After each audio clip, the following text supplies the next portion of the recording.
Joe Biden qui a fait une priorité également de l'environnement dans les premières heures de son mandat, le nouveau président des États-Unis qui a signé un décret qui annonce le retour de son pays au sein de l'accord de Paris. Mais Joe Biden est-il un vrai écologiste? Et d'ailleurs, qui sont les écolos aux États-Unis? Quel est leur poids politique? On en parle avec vous, Jean-Daniel Colomb. Vous êtes maître de conférences en civilisation américaine. Qui sont les écolos d'abord aux États-Unis? On ne les connaît pas très bien, hein?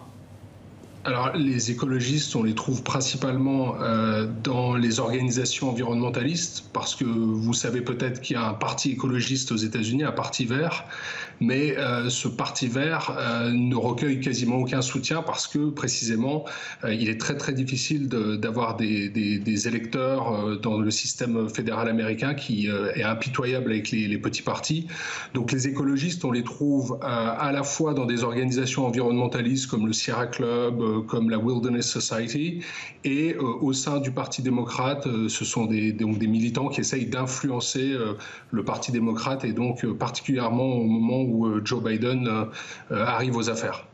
Quel est leur poids justement aujourd'hui? On sent qu'il y a une influence réelle. Bernie Sanders avait déjà revêtu une cape verte, et ça depuis quelques années maintenant. Joe Biden semble faire de même. Ils ont été entendus, ces écolos, au sein du Parti démocrate. Enfin, on en a l'impression. Oui, sauf vraiment, on note ces 2-3 dernières années un vrai changement. Ils ont de plus en plus d'influence au sein de l'archipel démocrate. On peut dire que depuis que le changement climatique est devenu un sujet politique aux États-Unis, c'est-à-dire depuis la fin des années 80 et surtout les années 90, jamais un président n'aura affiché des ambitions aussi fortes que Joe Biden en prenant ses fonctions, y compris Barack Obama.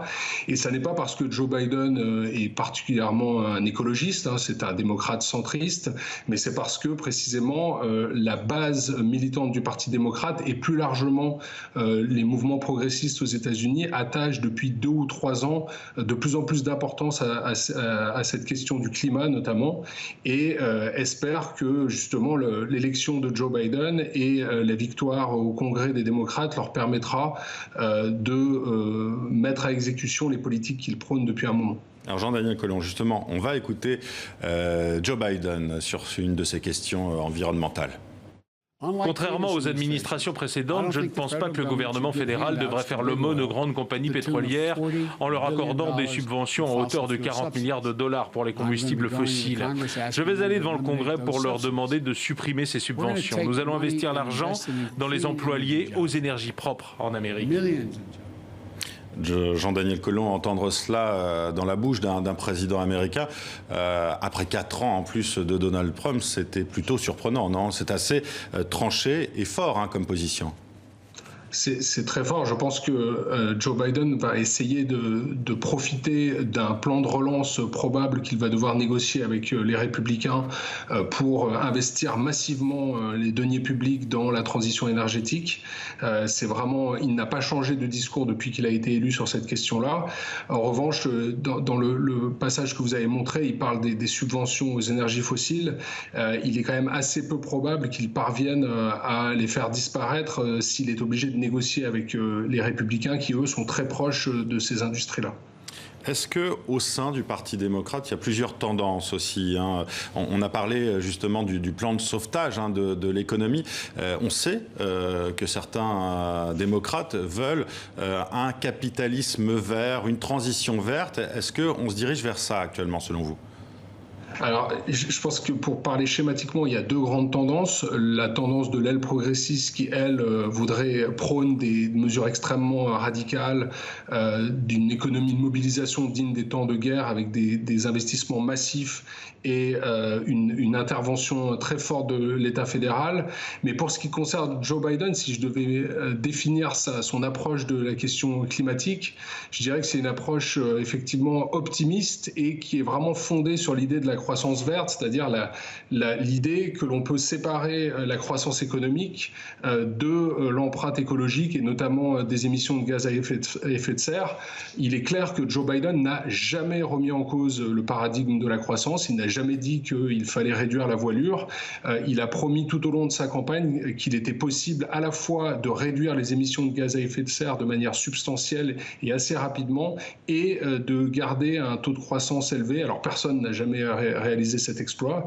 Et on verra s'il y parvient dans les années qui arrivent. Et s'il n'y parvient pas, il risque aussi d'être la cible de violentes critiques. Je pense par exemple aux millennials, justement, qu'on dit très très inquiets justement de la question environnementale. On peut penser que eux seront très attentifs, notamment via les réseaux sociaux, à ce qui se fera durant ces 4 ans de mandat, non ? Oui, tout à fait. Par contre, je pense qu'il va faire des choses, c'est clair. Il a déjà commencé, il a demandé la réintégration des États-Unis dans l'accord de Paris. Il va utiliser les outils réglementaires qui sont à sa disposition en tant que président.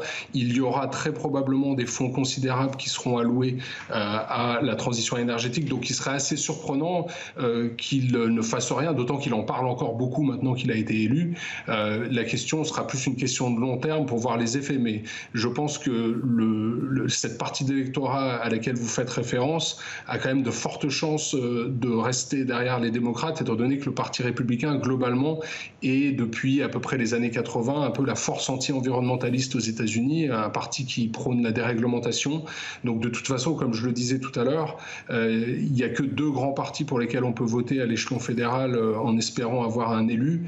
Et la seule option sur la table pour les écologistes et pour les jeunes dont vous parlez, c'est le Parti démocrate. Merci beaucoup Jean-Daniel Colomb d'avoir été avec nous.